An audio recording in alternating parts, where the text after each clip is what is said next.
Good afternoon, everybody. Uneducated Economist here. So I wanted to give you guys a lumber update to kind of have an idea of what's going to be coming into the next couple of weeks here.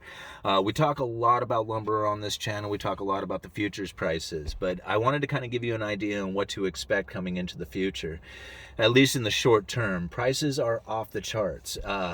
They're at, I think they closed around $850 per thousand on Friday. Now that's for the January contracts. Somebody had sent me an email saying, I don't understand. I'm looking at lumber prices here and it says it was like 700 per thousand or something. And I said, well, there's different contracts for different months. Lumber closes every 2 months. So I'm looking at the January contract. That's the most current one. That's the what's considered like the spot month price. I think January 15th is when that one closes, and then the March contract will be the new current spot month. So if you're looking at March, I believe that one is at 700 something per thousand. January contract, the current one, that one's at 850 per thousand. So make sure you're looking at the right month and as far as looking at prices for lumber futures.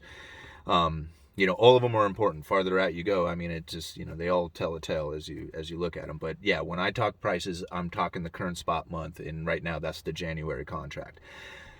However, wanted to talk a little bit about OSB, oriented strand board. This is a product that was generally cheaper than plywood. It was kind of like an alternative, a cost-effective alternative for sheathing.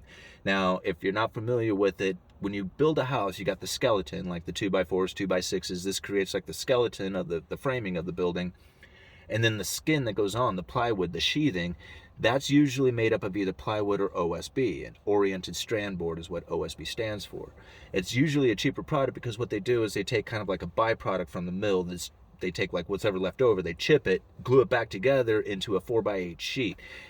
Generally, it's a pretty strong product as far as shear rating goes. I mean, it's adequate in that, but it's water sensitive. It's like whether, you know, a lot of times it can be the weather can deter your use of it because it is water sensitive. It can delaminate pretty easy and start to fall apart. So if you're in drier climates, no problem. Wetter environments like up here in the Northwest, not so much of a good product. Plywood is a much more popular up here. But a lot of times if you're framing in the summer, OSB is a much more cost-effective product to buy, and a lot of people will use it. And we sell plenty of it here through our lumber yard up until recently because the prices have gone off the charts. It actually got more expensive to buy OSB than it was to try and sell the regular half-inch CDX plywood. Listen to this. OSB prices continued to rise this week as producers in all regions have order files into January and remained off the market. Inventory levels in the field remain lean and demand remains strong. Southern yellow plywood. Southern pine plywood remains very difficult to source. Most mills have very little available capacity. Southern yellow pine plywood continues to deliver at a better cost than OSB. You hear that? Plywood is at a better cost than OSB, the cheaper alternative to plywood.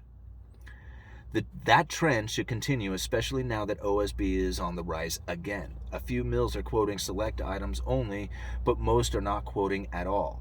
One major producer reports that they may not have open availability until the third quarter of next year.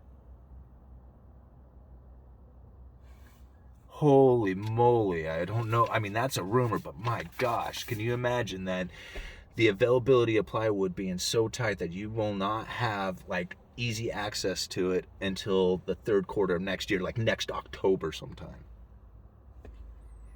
Western SPF, that stands for spruce pine fir. Prices continue to surge throughout the week as mills push production into late January and beyond. Eastern SPF. Producers offered very little this week in the way of number 2 randoms or studs.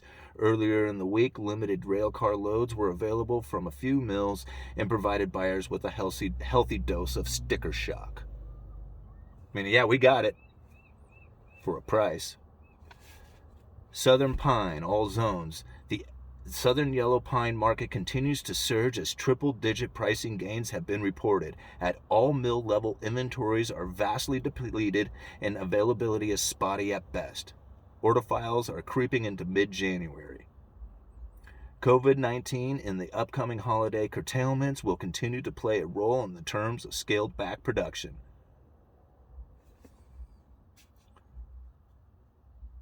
things are tightening up, guys. Lumber is going to get real expensive. If this continues through the winter, which it seems to be, next summer, I cannot tell you what it's going to be like. You know, if last summer was expensive to build a house, next summer is going to get incredibly expensive if this continues. Western species of dry dimension. Strong demand continued this week in Western species lumber. Mills raised their prices and extended their order files into January and February. 8-foot studs demand gained momentum, while 9-foot studs demand skyrocketed. Green dimension. Green Doug fir sales continued in the first lane, spurred by unprecedented demand for this time of year. Unprecedented demand for this time of year. I told you guys that. This is not normal. Anyway, I'm going to kind of leave it at that. I just wanted to give you guys kind of an idea of what to expect coming into the next few weeks here. You know, I've been thinking about this quite a bit. If the Federal Reserve continues on this path of easy money policy, allowing these mortgage-backed securities to keep piling up onto their balance sheet, keeping the interest rates low, giving people the availability to take out incredibly cheap loans to make these payments on very expensive houses, I do not see the real estate prices coming down during that time. I only see it getting more difficult for the average person to acquire a home or even attempt to build a home now with lumber prices. I mean, there was a time that at least if you had some land and you had some skills and you had the opportunity to do it, you could build a home. But now with prices going off the charts like they are, I don't even see the availability to even build a home. You know, this scenario can't continue.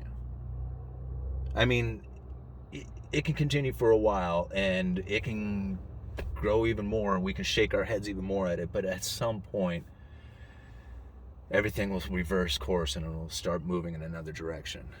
We talked about it before. When the interest rates start to rise, nobody is going to know how to deal with that environment. Nobody has ever had to deal with an environment of continually rising interest rates, and nobody is expecting it. And when I look at these lumber prices and I think about, like, man, I would like to build a home, but there is no way that I would pay $10 for a 2x4 8-foot stud. And a lot of people who are building homes don't even know it. Don't even know how much lumber is costing. All they do is they look at the bottom line and they say, yeah, I can make that payment. Go for it.